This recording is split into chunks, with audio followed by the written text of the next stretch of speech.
Halo semuanya, penonton Tenggara Talk Energy Insight. Kembali lagi dalam episode Energy Insight.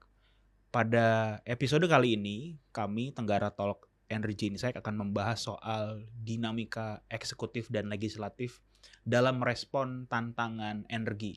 Baik itu soal transisi energi, baik itu soal krisis energi dan sebagainya.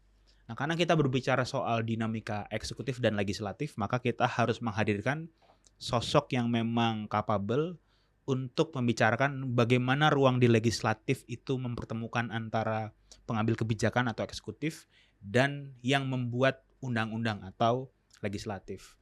Nah, pada hari ini saya sudah kedatangan Caida Khoirunisa atau biasa dipanggil Mbak Caca. Iya, halo Mas Bimo. Mbak Caca baik kabarnya? Baik, alhamdulillah. Oke, Mbak Caca ini dari tenaga ahli Komisi 4 dan 12, Mbak ya? Iya, betul. Sempat di Komisi 4, tapi sekarang berfokusnya 12. di Komisi 12 ya. Komisi 12 itu bidang energi ya, Mbak ya? Iya, jadi Komisi 12 ini merupakan salah satu alat kelengkapan Dewan. Dia ini ruang lingkupnya ada banyak ya. Ada sektor energi, itu meliputi migas, listrik, lalu juga ada sektor lingkungan hidup. Oke. Dan sektor investasi. Oh, investasi juga masuk ya di 12 Kementerian ya? Investasi di Komisi 12. Nah, kalau di tenaga ahli DPR itu kan setahu saya kebagi jadi 3, Mbak ya. Ada tenaga ahli yang untuk dewannya, anggota maksudnya, ada tenaga ahli untuk komisinya, jadi dedicated untuk komisi, ada untuk fraksi. Nah, kalau Mbak Caca nih tipe yang mana nih? Aku kebetulan di Komisi 12 tapi dari salah satu fraksi di DPR. Jadi masuknya sebagai tenaga ahli fraksi. Oke, berarti tenaga ahli fraksi ya. Kalau teman-teman penonton semua ini nanti ngepoin ya background Mbak Caca baik di LinkedIn ataupun di open source sumber yang lain ya. Itu yang menarik bagi saya adalah background pendidikan, background pekerjaan, dan apa yang dilakukan sekarang nih, Mbak.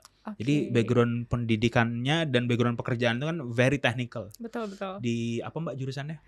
Jadi saya S1 dan S2-nya kebetulan sama di Institut Pertanian Bogor. S1-nya saya ambil ilmu tanah dan sumber daya lahan di Fakultas Pertanian, dan S2-nya di ilmu perencanaan wilayah juga di Fakultas Pertanian. Nah, itu kan teknis banget tuh, Mbak. Itu teknokratik dan sangat teknikal tuh. Dan pekerjaannya itu kalau nggak salah ya konsultan GIS atau Geographical Information System.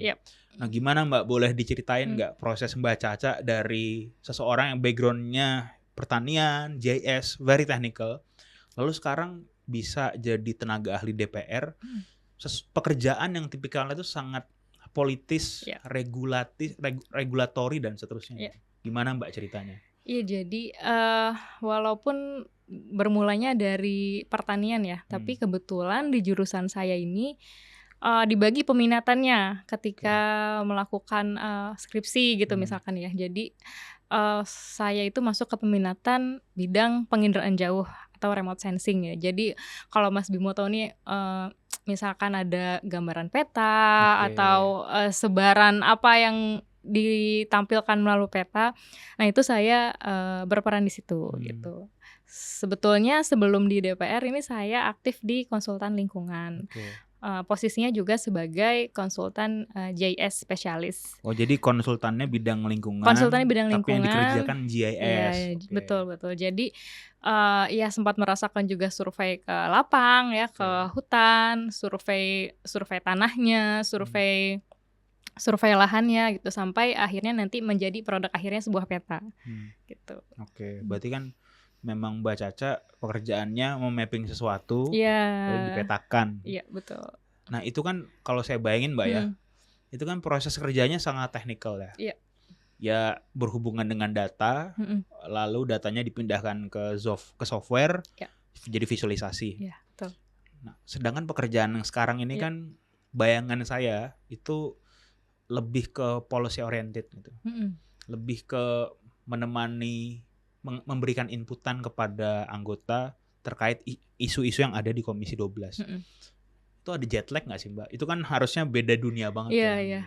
Itu yang jadi kekhawatiran saya dulu juga sih gitu. Jadi sebelum ke DPR ini memang saya itu sempat ikut CPNS dulu. CPNS tahap 1 itu lolos. ke CPNS kemana nih Mbak? Badan Informasi Geospasial. Wah, itu masih Itu masih cocok nyambung banget tuh. ya. Itu masih nyambung. Jadi tahap pertama itu saya lolos, tapi kebetulan di waktu yang sama ternyata saya juga lolos di DPR gitu. Oke.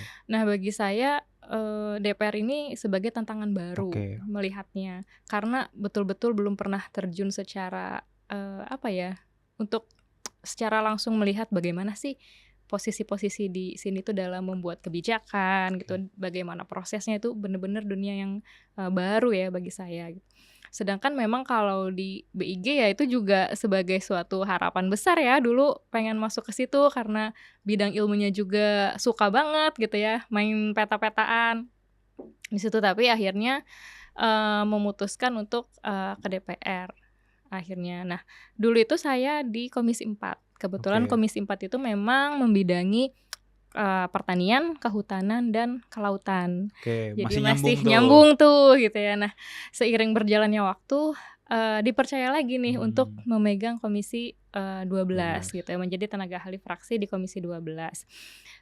Masih nyambung sih, karena di sana itu kan ada bidang lingkungan hidup. Saya juga belajar gitu ya waktu di perkuliahan. Badan Informasi Geografis juga sebagai salah satu mitra di Komisi 12.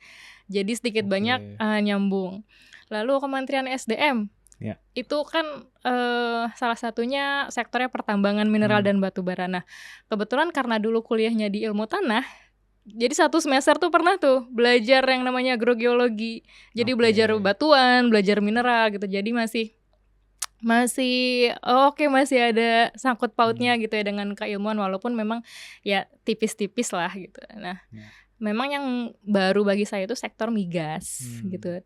Dan tapi sektor migas ini bagi saya menjadi suatu tantangan baru, menjadi pengalaman baru yang ternyata seperti ini ya di Indonesia, sektor migas kita gitu, sektor energi kita gitu. Tapi kan Mbak, dari perjalanan itu kan mungkin isunya ada nyambungnya, relevan. Betul. Tapi kan end product yang Mbak Caca hasilkan di profesi sebelumnya dan sekarang itu kan jauh berbeda ya. Betul. Kalau di konsultan GIS, end produknya adalah pemetaan. Makanya saya nyebutnya very technical. Tapi kalau di sini di DPR itu kan outputnya bukan memetakan sesuatu, lebih ke ngasih inputan. Akhirnya nanti ada kebijakan yang dihasilkan. Nah, saya menarik tuh ngegali di situ tuh Mbak. Perbedaan end product ini ada tantangan nggak yang Mbak Caca rasakan dalam bekerja gitu? Tantangannya pasti ada ya, karena kan di satu sisi dulu saya berkutiknya ya sekitar laptop aja tuh sama data-data gitu kan. Kalau sekarang lebih harus banyak belajarnya, harus banyak mencari insight-insight baru terkait kondisi energi di Indonesia itu sebetulnya seperti apa gitu. Dan karena dulu sempat di dunia yang teknikal banget, jadi ya alhamdulillah itu menjadi suatu pengalaman yang berharga yang bisa saling melengkapi nih untuk kebutuhan saya yang sekarang. Ya? Justru menjadi komplementari bagi saya. Jadi ketika saya misalkan mendapat isu lingkungan, oh iya dulu waktu survei kondisi lingkungan di wilayah ini seperti ini. Oh iya dulu waktu survei kondisi lingkungan di wilayah timur beda nih sama di wilayah barat gitu. Gitu. Kondisi sosialnya juga beda. Jadi sebetulnya mirip-mirip sih, hanya beda sektornya aja. Dulu sektor lingkungan hidup banget gitu ya. Sekarang ditambah nih ada sektor migas, ada sektor kelistrikan gitu. Seperti itu. Anyway Mbak, ini podcast Energy Insight ini kan sudah ada beberapa episode. Dan biasanya karena ini lagi hype ya soal penutupan Selat Hormuz. Iya. Kita udah membuat beberapa episode, tapi penutupan Selat Hormuz atau kami menyebutnya geopolitical shock itu dibahas menggunakan perspektif yang berbeda. Kita pernah membahas ini dari sudut pandang ekonomi. Kita membahas ini dari sudut pandang industri gitu. Jadi multi perspektif lah. Nah, yang jadi tujuan saya mengundang Mbak Caca hari ini tuh sebenarnya kita pengen dapat perspektif dinamika legislatif dan eksekutifnya. Karena kan Mbak Caca di DPR adalah orang yang berinteraksi langsung dengan dewan. Dewan pasti punya meeting rutin dengan kementerian, dengan badan, yang tujuannya meeting itu pasti untuk merespon soal krisis energi. Lagi rame apa sih Mbak sekarang? Iya, jadi kalau berbicara konflik geopolitik di Timur Tengah ya, ini juga menjadi salah satu isu yang menjadi perhatian DPR tentunya. Tapi sebetulnya jauh sebelum eskalasi konflik di Timur Tengah ini terjadi yang berujung pada penutupan Selat Hormuz, sebetulnya beberapa isu terkait migas ya, kalau kita berbicara Selat Hormuz ini terkait migas, itu secara konsisten dibahas di DPR secara rutin, secara komprehensif gitu ya, dengan tujuan untuk mendukung program kemandirian energi seperti yang tertuang di Astacita Presiden Prabowo Subianto.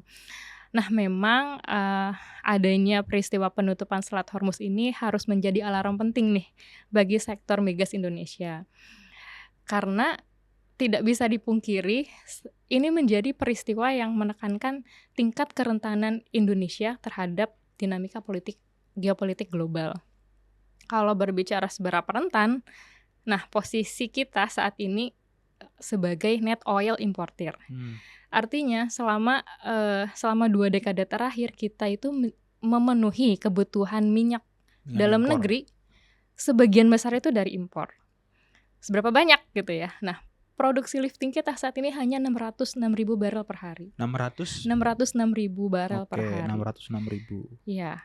Sedangkan konsumsi atau kebutuhan nasional itu menyentuh di angka 1,6 juta barel per hari. Jadi ada selisih 1 juta barel nih yang kita impor tiap hari gitu ya untuk memenuhi kebutuhan nasional tadi. Nah, dalam merespon kondisi ini, DPR tentunya menitik beratkan pada pengelolaan sektor hulu dan hilir migas. Kalau kita bedah satu-satu ini ya, di sektor hulu, ini berkaitan dengan eksplorasi dan eksploitasi untuk sektor hulu migas. Ya, jadi kalau kita lihat secara keseluruhan, lokasi potensial migas di Indonesia, sayangnya itu setengahnya belum tersentuh kegiatan eksplorasi. Eksplorasinya aja belum ya. Yes, eksplorasinya buat aja ngasih belum. konteks ke penonton, eksplorasi itu artinya pencarian, Mbak ya. Betul. Pencarian kita titik-titik pencarian, sebetulnya eksplorasinya titik-titiknya udah ada gitu ya. Cuman untuk tingkat eksplorasi nih untuk dilakukan gitu ya. Ayo kita eksplorasi di titik ini gitu. Itu setengahnya belum dilakukan. Sedangkan eksploitasi adalah sudah titiknya sudah clear, kita ambil minyaknya gitu ya. Nah, itu sebagian besar, hampir setengahnya, lebih dari setengahnya bahkan itu belum dilakukan. Padahal kondisinya lapangan migas di Indonesia itu kondisinya adalah mature field, artinya lapangannya sudah tua tuh. Nah, karena lapangannya ini sudah tua, lapangan migasnya sudah tua, otomatis secara alamiah juga terjadi penurunan produksi gitu ya secara alamiah, atau ya mungkin bahasanya yang bisa dikenal itu natural decline gitu. Nah, jadi hal-hal seperti itu yang terus digali ya di DPR untuk bagaimana nih kita harus meningkatkan produksi lifting kita gitu agar nggak jauh-jauh banget lah gitu dari posisi impor gitu untuk memenuhinya produksi liftingnya. Nah, sedangkan kalau di sisi hilir ini kan terkaitnya dengan kilang. Kapasitas kilang kita juga terbatas. Nah, saat ini mungkin hanya sekitar 1,1 juta barel per hari. 1,1 juta barel per hari untuk keseluruhan kilang yang dipunya di Indonesia. Nah, ya itu ya, karena keterbatasan kilang mungkin kita juga sempat dengar pendapat dari Menteri ESDM kita bahwa ya ketahanan kita hanya sekitar 18-23 hari. Itu sempat viral tuh ya. Iya, sempat viral. Karena dibandingkan dengan statementnya negara lain kayak Jepang nyampe beratus-ratus hari gitu. Tapi itu betul. Ya, itu betul karena kondisi kita memang kita tidak ada kilang, kita terbatas kilang gitu. Jadi ketika ada gangguan katakanlah di Selat Hormuz gitu, itu pasti akan mempengaruhi stabilitas pasokan energi dalam negeri. Apalagi kan perdagangan minyak itu terintegrasi ya, Iya. terus global gitu ya. Jadi satu titik nih gangguan pasti akan mengurangi pasokan secara keseluruhan. Dan posisinya Indonesia adalah termasuk negara impor, otomatis akan menghadapi persaingan dengan negara-negara pengimpor lainnya untuk mendapatkan supply minyak seperti itu, Mas. Boleh nggak Mbak, aku dalemin soal eksplorasi ya. Iya. Tadi salah satu tantangan di hulu migasnya adalah kita belum cukup banyak melakukan eksplorasi. Iya. Berarti sebenarnya potensi wilayah untuk dieksplorasinya masih besar dong harusnya. Masih ada, masih besar. Tapi mengapa apa Mbak yang mengakibatkan eksplorasi ini jadi tantangan? Apakah di masalah sosialnya, misalkan di lahannya, di sekitar situ ada warga yang mungkin nggak terima, atau masalah kebijakan atau apa Mbak kira-kira? Sebetulnya itu sebagai jadi satu kesatuan ya. Kenapa proses eksplorasi ini belum jalan-jalan? Pertama, karena ini sebetulnya faktor yang klasik tapi krusial. Ini konflik pemanfaatan lahan. Oke, jadi seringkali sektor migas ini beririsan nih antara sektor kehutanan, sektor pertanian gitu ya. Terus masuk ternyata titiknya masuk ada potensi migas di situ, beririsan. Tapi kan secara tata ruang pasti kan itu menyebabkan perpanjangan izin lagi gitu ya, harus izin sana, izin sini. Jadi perizinannya panjang gitu. Untuk izin saja mungkin bisa hingga 2 tahun mengurus untuk eksplorasi itu gitu. Jadi perizinannya itu sangat panjang. Kedua, nah ini ya karena mungkin saya nggak tahu apakah mungkin juga disebabkan karena koordinasinya itu loh antara kementerian dan KL. Jadi ini di sini sudah ditetapkan sebagai contohnya sawah lah ya, lahan pertanian pangan berkelanjutan.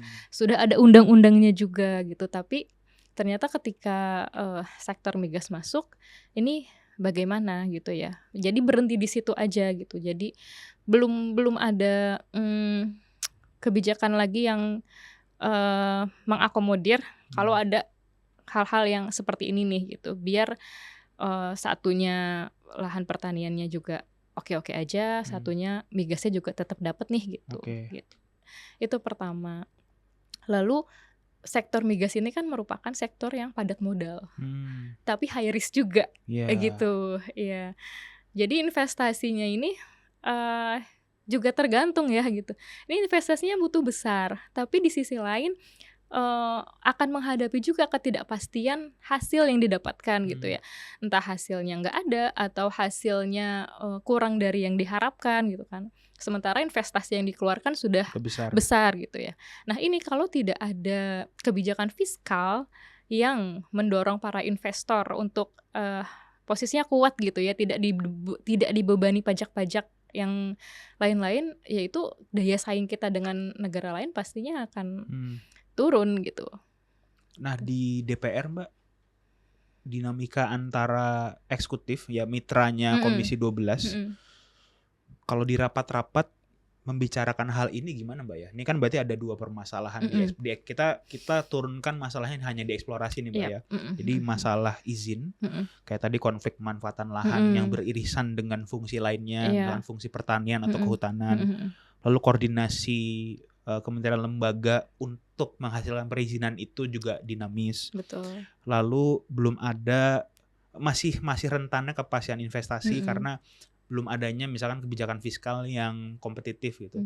Nah, bagaimana nih Mbak di DPR dinamika eksekutif dan legislatif membahas hal ini? Iya, baik.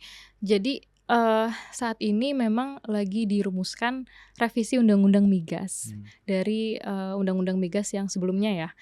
Agar permasalahan-permasalahan ini nih bisa terselesaikan gitu ya, karena kita tidak akan mendapatkan produksi lifting yang signifikan kalau tidak melakukan eksplorasi gitu.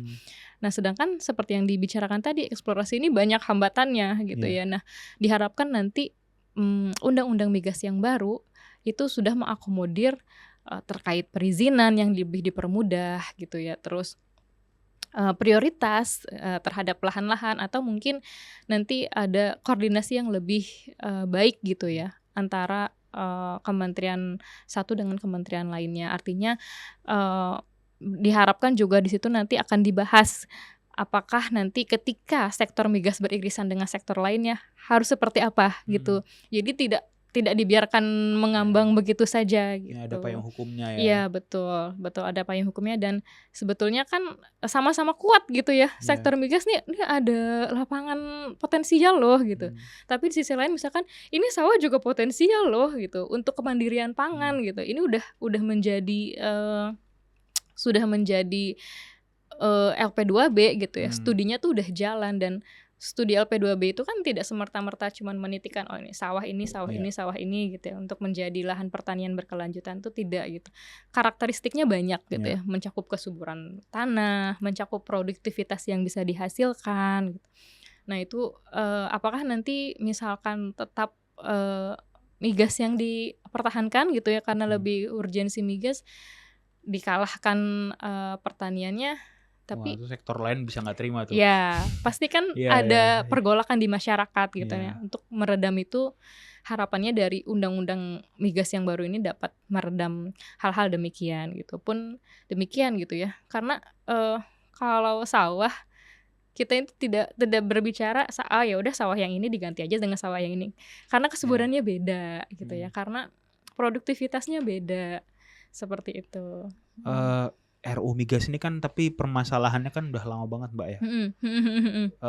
Saya aja yang mungkin orang awam itu nggak ada di legislatif atau eksekutif, ngelihatnya ini saya nggak tahu nih progresnya sampai mana nih Mbak. Nah sekarang tuh gimana sih RU migas nih? Sampai mana sih Mbak kita yang tuh di legislatif dan eksekutif mau memfinalisasi RU migas? Oke, baik. Pastinya DPR itu selalu selaras dengan cita-citanya Presiden Prabowo ya untuk mewujudkan kemandirian energi gitu. Nah kalau dari sektor migas seperti yang tadi ya, kalau dari sektor hulu itu bisa dibilang eksplorasi, di sektor hilir ada kilang gitu ya. Tapi permasalahannya kilang ini kan butuh bahan dasarnya. Bahan dasarnya kan crude oil gitu, minyak mentah gitu. Jadi walaupun nanti misalkan memperbanyak kilang yang ada gitu, tapi ya tetap gitu. Gimana untuk agar supaya bahannya ini ada untuk diolah gitu. Karena kalau fokusnya hanya memperbesar kilang, kapasitasnya kilang diperbesar, ya oke gitu ya, kita mungkin nanti bisa penyimpanan kita bisa lebih lama gitu ya. Terus mungkin juga kedepannya akan stop impor solar bisa karena diolah di kilang-kilang baru, stop impor bensin gitu ya, stop impor aftur gitu. Tapi ketika nanti ada gangguan lagi di perdagangan di negara-negara sumber impor kita gitu, itu kan pasti posisi kita jadi tidak stabil lagi gitu, karena pasokan untuk dimasukkan ke kilang itu kan nggak ada gitu. Nah itu yang dikejar, jadi kemandirian kita gitu, harus mandiri dulu nih kita gitu, harus benar-benar eksplorasi ini harus jalan seperti itu. Berarti kan ini kan pertanyaannya tadi kan lebih ke RUU migas ini sampai mana. Lalu kan Mbak Caca bilang bahwa legislatif itu mengikuti ritme eksekutif nggak sih sebenarnya? Jadi karena eksekutifnya sekarang lagi concernnya ke aspek-aspek teknis nih, yang tadi tuh kilang dan seterusnya. Berarti apakah bisa dikatakan bahwa progres RUU migas ini tidak terlalu signifikan terlihat karena eksekutifnya itu sedang mengejar aspek-aspek teknis tadi? Sebetulnya enggak juga ya, karena mungkin karena beritanya internasional aja gitu secara global, terus berdampak juga di negara kita terkait krisis minyak ini gitu. Jadi sebetulnya terlihat seperti isu-isu yang lainnya di RUU migas terpinggirkan gitu. Sebetulnya enggak juga gitu ya, karena di RUU migas kayak misalkan illegal drilling. Lagi rame tuh. Ya, illegal drilling juga dibahas di RUU migas gitu ya. Dan sebetulnya illegal drilling ini sudah keluar nih Permen SDM nomor 14 tahun 2025. Jadi saat ini selama 4 tahun ke depan akan dibina pelaku illegal drilling sumur masyarakat gitu ya, dibina agar nanti bisa menjual minyaknya ke K3S gitu ya, bukan ke kilang ilegal gitu. Nah tapi kan lagi-lagi permasalahannya ternyata daya jual yang ditawarkan oleh K3S ini masih lebih rendah dibandingkan daya jual yang ditawarkan oleh hukum kilang ekonomi berlaku di situ. ilegal. Kalau saya punya sumber masyarakat Betul. pasti ya Iya. logikanya mau jualnya kayak yang lebih mahal. Betul, betul. Nah ini mungkin bisa dipahami karena mungkin SKK Migas mempertimbangkan karakteristik minyaknya ya, atau biaya-biaya lain seperti biaya lingkungan, biaya keselamatan yang compliant cost itu tidak dibayarkan oleh kilang ilegal ini. Tapi untuk di masyarakat sendiri pastikan yang lebih liquid yang dipilih gitu, yang lebih cepat. Nah ini juga menjadi pastinya menjadi salah satu faktor yang akan dibahas di RUU Migas sendiri. Oke, Mbak, aku mau coba melurus membuat runutan dari pertanyaan pertama sampai yang sekarang. Ini kan kita memulai obrolan ini dengan geopolitical shock di Selat Hormuz. Sehingga bagaimana nih respon pemerintah, bagaimana dinamika di eksekutif dan legislatif membahas ini. Lalu Mbak Caca ngasih satu narasi bahwa kita ini punya kebutuhan 1 juta barel per hari yang harus kita impor. Mengejar mengoptimalkan apa yang ada di dalam negeri sebenarnya bisa, tapi itu kan jangka panjang. Sedangkan 1 juta barel per hari itu ini harus diselesaikan dalam waktu yang singkat nih, karena kebutuhannya per hari. Jadi rasanya kalau mengoptimalkan eksplorasi atau eksploitasi, atau misalkan kita membuat kebijakan fiskal yang kompetitif supaya investor tuh mau invest, itu rasanya gak sesuai dengan kebutuhan 1 juta barel per hari. Betul. Nah di DPR nih Mbak, sama DPR dan eksekutif ya, skenario apa yang lagi dibicarakan untuk mengatasi 1 juta barel per hari yang kita butuhkan ini? Iya memang mau gak mau ya, karena status kita sebagai net importer oil tadi itu yang mengharuskan kita mengimpor gitu ya. Walaupun beberapa alternatif sudah diambil oleh pemerintah. Pertama, karena ada gangguan di wilayah konflik di Selat Hormuz, pemerintah ini melakukan diversifikasi sumber impor. Jadi kita melebarkan sumber impor ke negara-negara Amerika, Afrika, Asia, dan negara-negara ASEAN. Gitu. Jadi begitupun juga LPG. LPG ini kita impor 80%. Kebutuhan LPG kita 80% dipenuhi dari impor. Nah, 70%-nya juga dipenuhi dari Amerika sekarang ini untuk melihat kondisi yang lebih stabil ya. Lalu juga ke negara-negara ASEAN agar memberikan integrasi yang kuat antar kawasan lah. Harapannya begitu. Juga memperpendek rantai pasok. Seperti itu. Lalu kalau kedua, mungkin adanya pembatasan pembelian BBM ya. Kalau Mas Bimo pernah dengar gitu, jadi BPH Migas ini mengeluarkan surat keputusan bahwa untuk kendaraan-kendaraan roda 4 pribadi itu dibatasi 50 liter per hari. Sedangkan untuk angkutan umum atau barang itu dibatasi 80 liter per hari. Nah, tapi tidak termasuk untuk truk-truk atau bus yang sifatnya operasional. Jadi itu tidak dibatasi. Itu yang terakhir ya itu tadi optimalisasi kilang-kilang. Nah, seperti kilang yang di RDMP Balikpapan. Yang baru itu ya? Kilang yang baru. Sebetulnya itu kilang mampu untuk memproduksi propilen. Propilen ini bahan yang dibutuhkan untuk petrokimia industri. Nah, jadi pemerintah menginstruksikan bahwa sementara ini dialihkan dulu untuk LPG gitu. Jadi dalam kondisi krisis ini bahan untuk propilen ini nanti dikurangi dulu agar stok LPG kita aman dulu gitu. Yang terakhir yaitu tadi ya perluasan pembangunan kilang di seluruh wilayah Indonesia. Ya walaupun diharapkan ini hanya bersifat jangka pendek aja ya. Jadi nggak terus-terusan kebijakan yang diambil kayak gini gitu. Harapannya kebijakan ini nanti sebagai dasar agar bagaimana nantinya sektor migas ini berkelanjutan gitu.